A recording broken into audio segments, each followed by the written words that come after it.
I wouldn't perceive myself as that confident. If I go into a bar or a pub, I'm not the one up at the front chatting to everyone, buying drinks and da-da-da-da-da. Welcome to the brand new Unstoppable podcast with your host, Johnny Pierce. In this podcast, we're going to cover all you need to develop unstoppable confidence, build an unbreakable mindset, and we're going to make sure that everything that you listen to is unforgettable. We'll dissect the lessons from the people that you want to hear from, and you have access to this completely free of charge. If you like it, don't forget to share it with your friends, and I'll see you on the inside.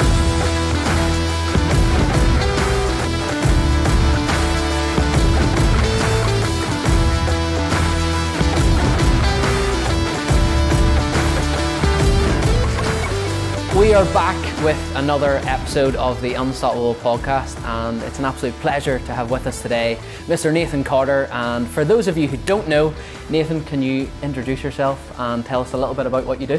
Yeah, I'm Nathan. I'm originally from Liverpool, been living in Ireland for 14 years now. Been a singer all my life, left school at 17 and used to play the pubs and clubs and proceeded to get a band. Had a bit of success with a few songs along the way, Wagon Wheel being the most famous. And still here to tell the tale and keep gigging. Crushing it. Just some quick fire questions. So tell us what your favourite sport is. Not really into sports, gotta be honest, but I do love a bit of golf. Golf. That'd be my favourite. You play a bit. Where do you play? I play really badly here in Fermanagh in Lough Resort. Yeah. It's a Saturday night, you're having to pick a meal for what you're going to have. Meal out or meal in, and what would you choose? I'm the worst cook you've ever seen in your life. It's why I eat out an awful lot. And for me, it's always a Chinese. Love a chicken chow mein. Hard debate. So yeah, obviously you're doing a bit of training at the minute. As everyone knows, you've done that for the last while or so. Tell us a little bit about your favourite gym exercise. People listening might not know what this exercise is, but I think I know what it's going to be. Basically a chest press. I'm straight for that most days. My least favourite day is leg day, but I do it once a week. It has to keep the flexibility moving for my high kicks, my leg kicks on stage. But yeah, no, I love doing chest. I love doing arms. I do obviously shoulders and back as well, but the leg day is always like, not again. And he's keeping himself in great shape. You have to be fit for the stage. What's that like, Yeah, I feel generally a lot better once I've done 3 or 4 days a week, going to do sessions. And for me, it's helped with probably my energy, being able to do what I do on stage. And it's not, I suppose, the hardest job in the world, driving to a gig and doing the gig, but it can take its toll sometimes. And once I've done a few sessions during the week, I definitely feel in much better form for doing the gig, and I feel better in myself. Yeah, for sure. And I think that's massive, because so many people overlook the actual power of exercise, the power of consistently training. And it's not actually about, like Nathan touched upon it there, sometimes we think about we go to the gym to change how we look, but in actual fact, I always encourage our clients to actually chase how they feel when they go to the gym, or how they feel after doing a gym session. So it's not necessarily like, oh, I'm going here to burn some calories. It's actually, I'm going here to actually feel better after I do this. And it's scientifically proven. It's going to release endorphins after you train, and you're going to feel amazing for it. So love that answer. Ideal weekend, let's say you're not gigging, so probably very rarely that you get a weekend off, but you're not gigging, what would you be doing over the weekend? Mad into movies, so I'm actually going to go to the cinema tonight to see the new Christmas film that's out. There's a new Avatar coming out as well. There is, but I haven't seen that now. But I'd love to go to the cinema on a night off. Generally, I would go for a nice meal and go to the pub. Yeah, I love. What's your favourite drink in the pub? Guinness. I can't drink that many of them though. I end up going on a vodka Diet Coke. Does the Guinness taste better over here than it did in Liverpool, or? It definitely does, and we've a local pub in town called Charlie's, and there's a pub opposite called Blake's, and they do a very mean pint of Guinness. Very, very Love cold. That. Guinness is the one, 200 calories a pop, get them in you. They used to say it was good for you. Yeah, I don't think it is anymore. Lots of iron and all. They need to bring a protein Guinness out, that's what we need. That'd be really good. That's a business idea for you. There we go. Yeah, protein Guinness on the way. Nathan Carter featuring Johnny Pierce. We're bringing out a protein Guinness. Let's say you're at the gym. You've got a choice between cardio or weights. What are you choosing? Weights every day. Yeah. I try and do a little bit of cardio. I actually used to be way better at it. I used to go on a running machine every day I was in the gym, whereas now if I get my weight session done, I'm happy enough. Yeah. But then I do, you know, whenever it's not like this freezing cold weather, I'll try and get out and do a bit of a walk. Yeah. I know you do walking, you know, most days as well, but even for your head as well, getting out in the fresh air, just I kind of switch the phone off as well because I'm addicted to my phone. Like I really am. I've got a bit of an addiction with being on social media and ringing people, and just the phone never stops. As you know, you've been sitting here for half an hour. But yeah, I try, and if I can get out and even do a mile, 2 mile, it's just it helps, you know. And even on that phone thing, I think that's a big one for everyone. And I was doing a talk recently at the old college I used to go to, and I was speaking to them about their phone, and one of the guys' screen times was 12 hours a day. Like, he was spending 12 hours a day. You can actually go onto your settings on your phone, you can look at how much time you're actually spending on your phone, and it'll actually shock you whenever you do that. If you have an iPhone, it's like settings, screen time, and you can actually work out exactly how long you're spending your time. And one thing that we did say, and one action step that we said to take, was living your life on notification free zone. So turning off your notifications of all apps, so you're not constantly drawn to pick up the phone every time it buzzes. I know that you keep your phone off silent, because I've heard it buzzing about 3 times since we've been in here, but I'm silent, notifications off, and it's really been a game changer for me around energy, around productivity, and also just like on a day-to-day basis. Like, doesn't matter what level you're at. Like, Nathan's like a really top celebrity, really well known, has done amazing things in business, but still you fall in that kind of comparison trap, or you're looking at social media and you see all these highlights, and you're sitting in your living room drinking a cup of tea while someone else is on holiday, and we only share our highlights on social media most of the time. So it's just realizing that you're comparing yourself to a false reality as well, which is huge. Favorite venue to play at? So I'm sure you've played loads of amazing venues. Have you got a favorite? Probably a couple. Yeah, I've been lucky enough to have played a lot of venues, especially in Ireland and around Northern Ireland. I'd say the 3 Arena in Dublin. I was lucky enough to play it twice, and we filmed a live DVD from it, and it's something that I'll never forget. There was, I think, 9,000 people at it. Unreal. And the 3 Arenas, not like most arenas. Most arenas, like the SSE, and you go anywhere in England, they're all like long shaped boxes, whereas the 3 Arenas kind of comes around in a semicircle, so it feels like a massive theatre. So that's probably my favourite. And then the smaller venues that we get to play every now and again. I mean, I love the Waterfront in Belfast. It's a great venue. Probably not the best for sound. You know, you stick a drum kit in it, it just explodes. It's really designed for choirs and orchestras. But yeah, we're lucky enough to be going back to do a couple of gigs in September next year with Kjol. With the Kjol boys. If anyone hasn't seen of Kjol, they're a young folk band who I put together last year, and they're doing amazing things. They've just recorded an EP, and Johnny met them out in Spain when we did our Spain trip recently, and they're actually doing the programme as well. They've joined the programme, and they're 4 great lads, really doing amazing things, and they're backed by Nathan, which is obviously testament to him giving back to, I suppose, the younger artists in Ireland right now, which is great to see. And these guys are class. You've obviously all heard of Nathan, but these Kjol lads you may not have heard of, make sure to check them out, and I know that you won't regret it. If we were to throw it back a little bit, so you said that you started gigging when you were about 17. Like, what actually got you into that? Because you don't just automatically think, I'm going to become a music artist or anything like that. Well, funny enough, I used to go into them lessons, and they'd be like teachers saying, what are you going to do when you're older? And I'd be like, I'm going to be a musician, you know. They'd be, but you can't do it as your full-time job, you know. That might be a bit of a hobby, so what do you want to do? And I was like, well, I don't really want to do anything else. So I went on, my dad's a builder, he's a joiner, so I went and done a year with him whilst trying to do gigs at the weekend or at night time. And it ended up that the gigs just started going well, and then eventually I was able to say to my dad, listen, I don't think the building's for me, because I was the worst bricklayer or joiner you've ever seen in your life. So lucky enough the gig started going better, but you know, I do think that there needs to be more encouragement for students when they're in school to be able to do what they want to do. I mean, I was basically told that you can't be a musician. You can, but you need a backup. You need something else to do. And I was like, well, I know musicians that, you know, they mightn't be celebrities, but they're earning a decent living. They can support a family and have a nice house, and they're full-time musicians. So I was always like, I think it's kind of wrong that students should be told at 15 or 16 or 17 when they're deciding what to do that they can't do something. Big time. We should encourage people to be in arts or be in, you know, whether you could become a PT if you want, or become an entrepreneur. You can do whatever you want to do, you know. So. I love that. And that's the thing, like, you can be held back, especially at that age, because like you're 15, 16, you're making big decisions in your life, you're easily influenced at that point, and you have to be headstrong to actually commit to what it is you actually want to do at that point. And also, I suppose, off the back of that, people will see you, you know, you're at the top of the game in the music world, you're doing amazing things.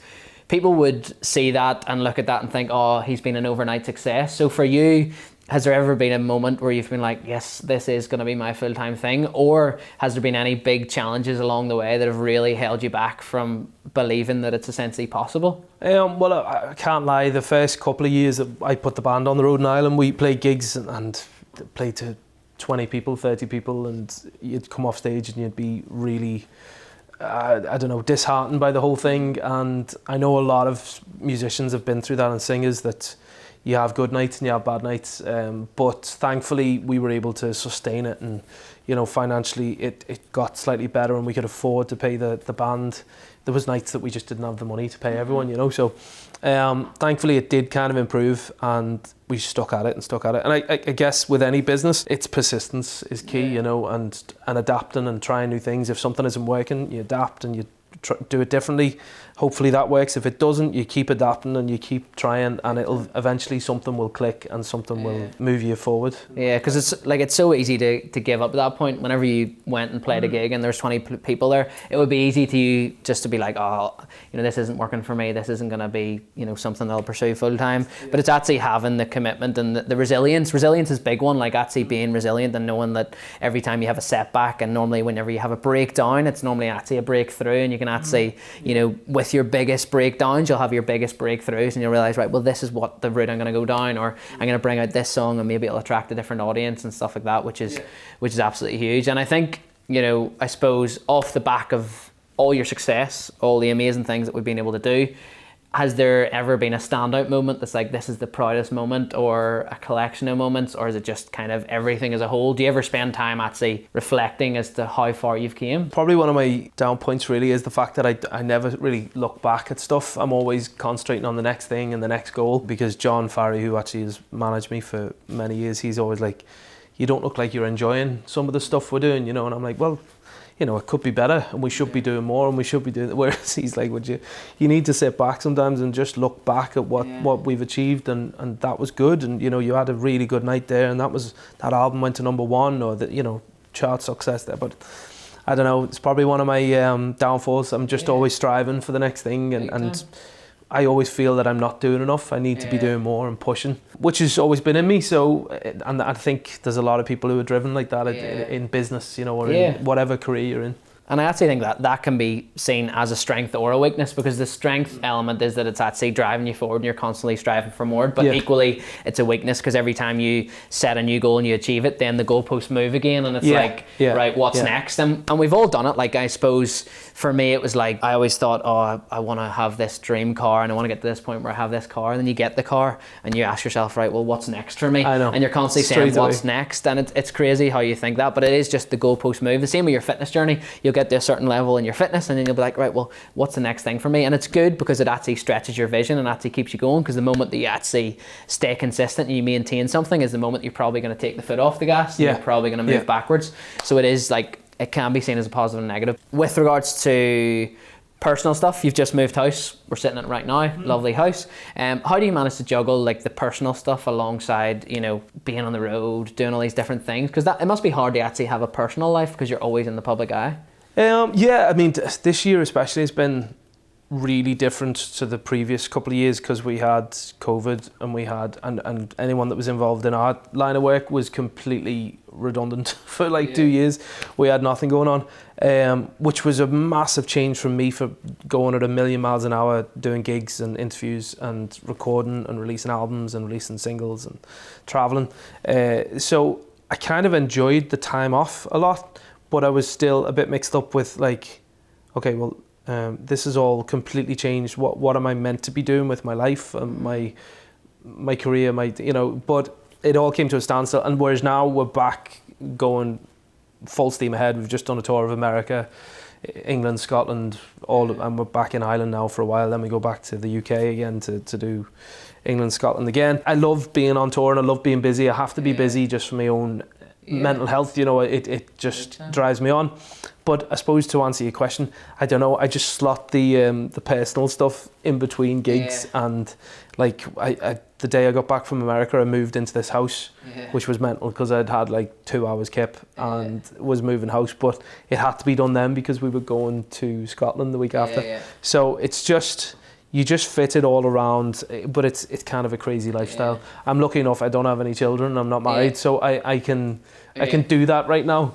If it got to the stage where there was kids at home, the gigs would have to come second, and everything else would just adapt for them, you know what I mean? But 100%. And I think, like Nathan said there, during COVID it was such a strange time, and I think whenever you have a hugely established career, or kind of your status is coming from doing what you do, often our sole identity is placed in that, and then whenever that's taken away, in COVID it was like, well, what am I actually here for? Because for me at the start, before we actually moved the coaching online, we did bits and pieces of online coaching before COVID, but I had nothing to do, and my sole identity was placed in helping people. And off the back of that, similar to Nathan there, it was like this thing's taken away from me. This is the biggest part of my life. Then what am I actually here for now? So like loads of probably big realizations for you during that time. And equally, like you said, with the fitting and the personal stuff, it's being able to push and then pull and like realize, right, you have to be flexible. You know, obviously you've got the discipline to make sure everything gets done. But also you can't be regimented in the sense that it needs done on this day because something could come up, or you get called in to do a gig, or you've got a radio interview or whatever it may be. So I think that's class, and it's a really interesting lesson. Good question here. I suppose this one actually was something that I wanted answered, because some of these questions are people who listen to the podcast or people who have messaged me wanting to ask this question, but this one was for me.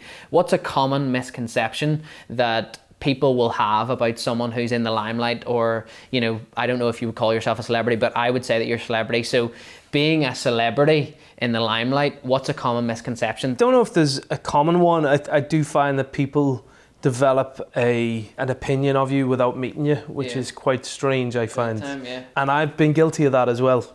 You know, I've met different singers or actors or whatever that you'd see them on an interview, or you'd see them on the screen and you'd think they're probably a bit stuck up, and then you'd meet them and they're actually some of the nicest people you've ever met. So that's one thing that I have changed myself. I don't take an opinion of someone from just what I've heard or what I've seen on them until you've met them properly, you know, because people might think that I'm stuck up, and then I'd like to think I'm not when you meet me, and you know, and I've been guilty, as I say, of doing it to other people. So that is one misconception, that I think people develop a quick opinion on you before they've actually before they know you. Yeah, big time. And it is all perception. Like, it's what we perceive someone to be from their social media or from how they come across on stage. And I'm testament to the fact that I've met Nathan, and he is one of the nicest guys I've met. He didn't ask me to say that. I'll buy you a pint later on, right? But in all seriousness, like, I think we all create this perception of what we believe someone to be like, and like Nathan said, that's a huge lesson to actually judge someone by the time you've actually met someone, because someone else could tell you, oh, you know, he's stuck up, or he's this or he's that, but you've never actually met that person to actually make your own opinion of them. Totally. And I think that's a big part of it, being able to actually make your own decisions, because we're always influenced, we're constantly influenced by the noise of what other people say, what our friends say, what our family say, but we need to actually make decisions and commitments for ourselves, to actually make a decision as to what we think of X person or Y person, which is huge. You obviously had to put yourself out there at the start and challenge yourself to step outside your comfort zone. What's one piece of advice you would give to someone who maybe wants to put themselves out there for the first time, or, you know, post a video on social media, or market a business, or start singing in their local pub? Like, what would you say to them? Get doing it as soon as you can. I was lucky enough that I was singing since I was 16, 17 in pubs, and that kind of helped me figure out what I was doing wrong, maybe the program I was doing, or what I was saying in between songs, or what, you know, you find out when working in a pub very quickly what you're doing wrong, because people will tell you, you know, so they'll be very honest when they've a few drinks down them. So yeah, I would just encourage anybody to get out there and do it. If you want to be a singer, then go and sing. no matter what line of business you're in. If you want to be a footballer, go out and play. And social media has become a massive help to anyone in the media industry. You know, Instagram, TikTok. I mean, the amount of young kids now that are famous through putting one video up. I suppose Justin Bieber was. He was discovered years ago, wasn't he? On YouTube or something. On YouTube. So it has become very helpful to getting your music out there, and especially if you write your own stuff, it's someone can pick it up, and next minute it's on a new big time theme tune for something or whatever, you know. So 100%. And I suppose you kind of kicked off the music thing at about 17.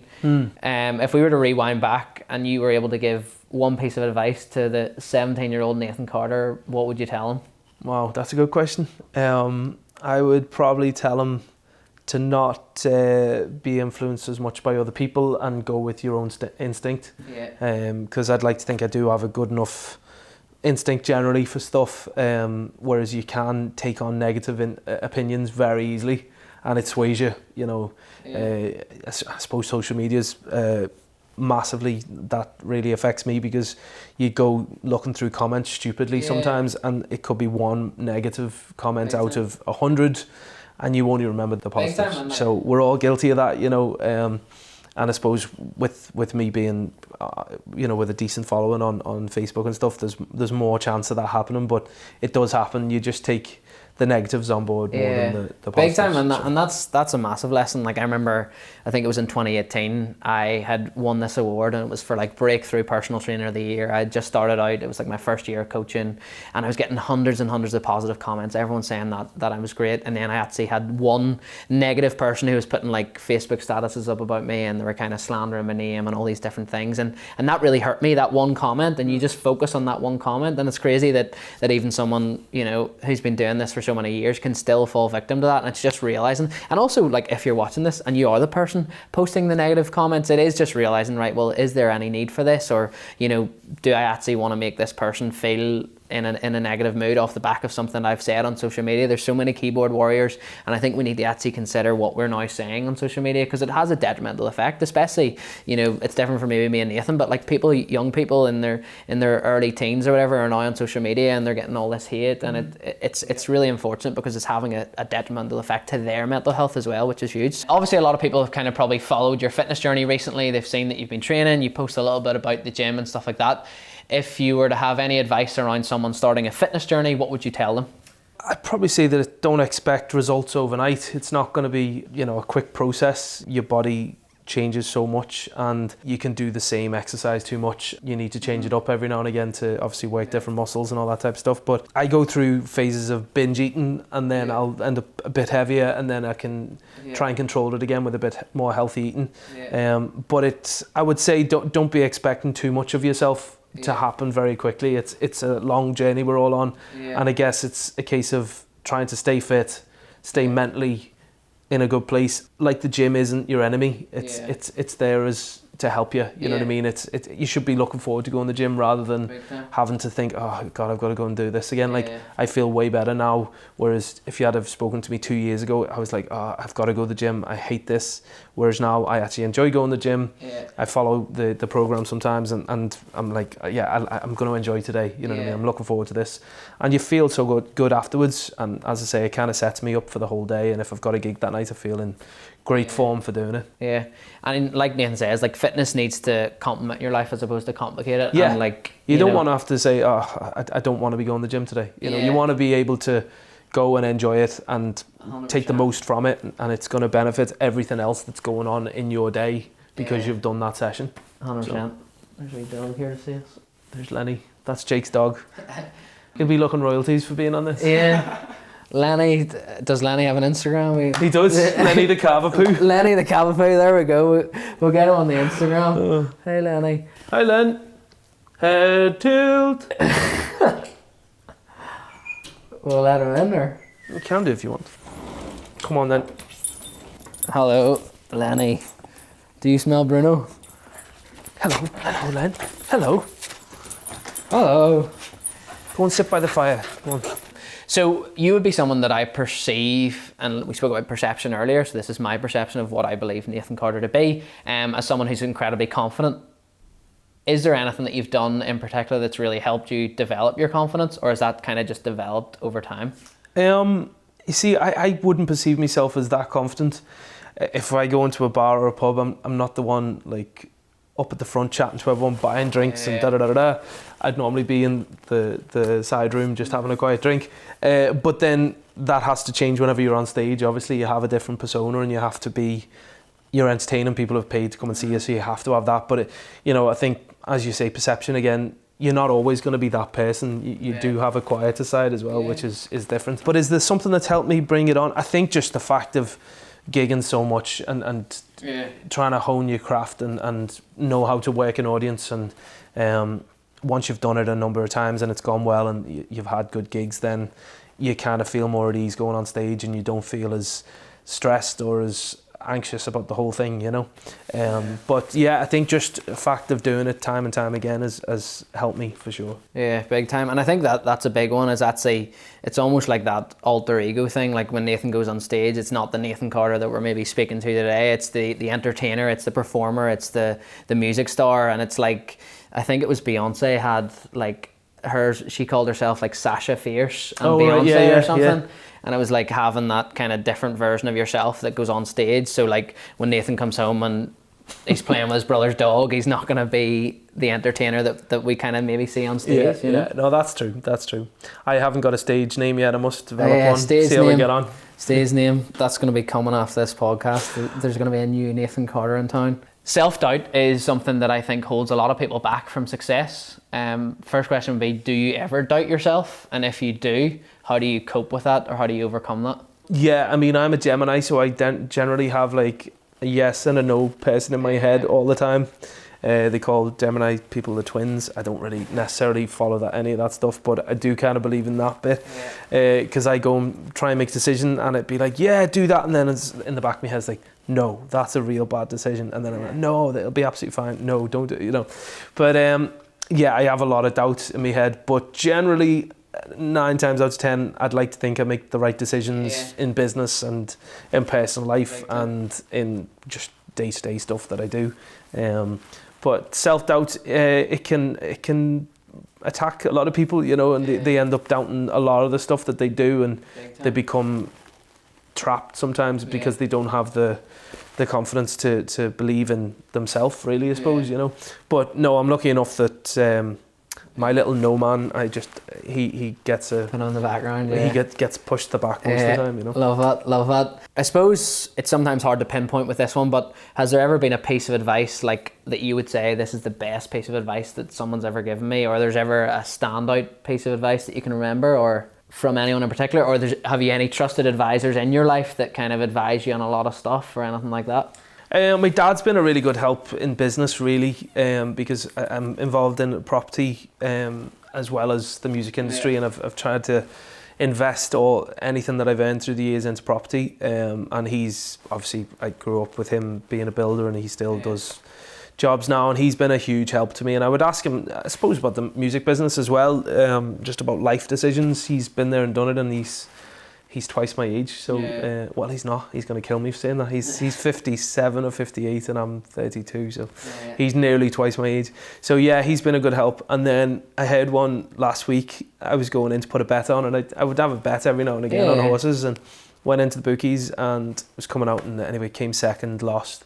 And the guy I was chatting to that afternoon, he was like, there's only one window where they pay out in the bookies, and there's 5 for taking the money. And I was like, that's actually really true. I never even thought of that. There's only one payout window, and there's 5 pay-ins, So the last few questions are a little bit of fun, similar to the start of the podcast. So what's the best holiday that you've ever been on? Cancun in Mexico. Yeah, loved it. Yeah. All inclusive. Good spot. Yeah, I was in Mexico in July, and it's unreal. Top notch. Yeah. If you could meet anyone, dead or alive, who would you love to meet and spend half an hour with? Elton John. Yeah, I've watched Rocket Man. I've been to see him 5-6 times. I think he's an incredible pianist and a great singer and a fantastic writer, and the fact he's been there and done it all with addiction problems and rock and roll lifestyle, I think he's an absolute legend and the epitome of a legend. So I'd love to have a chat with him. Yeah, big time. I'm actually looking forward to the answer to this. What's the worst date that you've ever been on? I haven't been on that many, would you believe? But I remember being 18 and going on one, and we went for dinner and she just didn't speak the whole night, and I had to try and make the conversation, and it was the most awkward hour and a half of my life. I think dinner is horrendous. Dinner could be the worst first date ever. Yeah. At least if you go to the cinema, you don't have to chat that much, you know. And I remember when I was younger on the dating scene, I would have been a cinema man quite a lot. Yeah. Because cinema was... You could chat before, a bit during and a bit after. You probably chat for 30 minutes in total, but it makes it a lot easier. Yeah. You can kind of get the vibe off the back of that. But no, look, Nathan, really appreciate you coming on today. I think... No problem. You know, it's given us all a great insight. And if anyone does want to find... I know that you've maybe got a new album out. Yeah, just released a brand new album. So it's available on Spotify and iTunes, and physical copy on the website as well. Yeah, 100%. And Waterfront in Belfast, the 9th of September. I'm going to be there. Nathan's going to be there. Kyo's going to be there. Kyo's going to be there, and there's going to be protein Guinness on tap. So yeah, thanks Nathan. We'll have a lead by then. Yeah, definitely. 100%. All the best. Thanks a lot.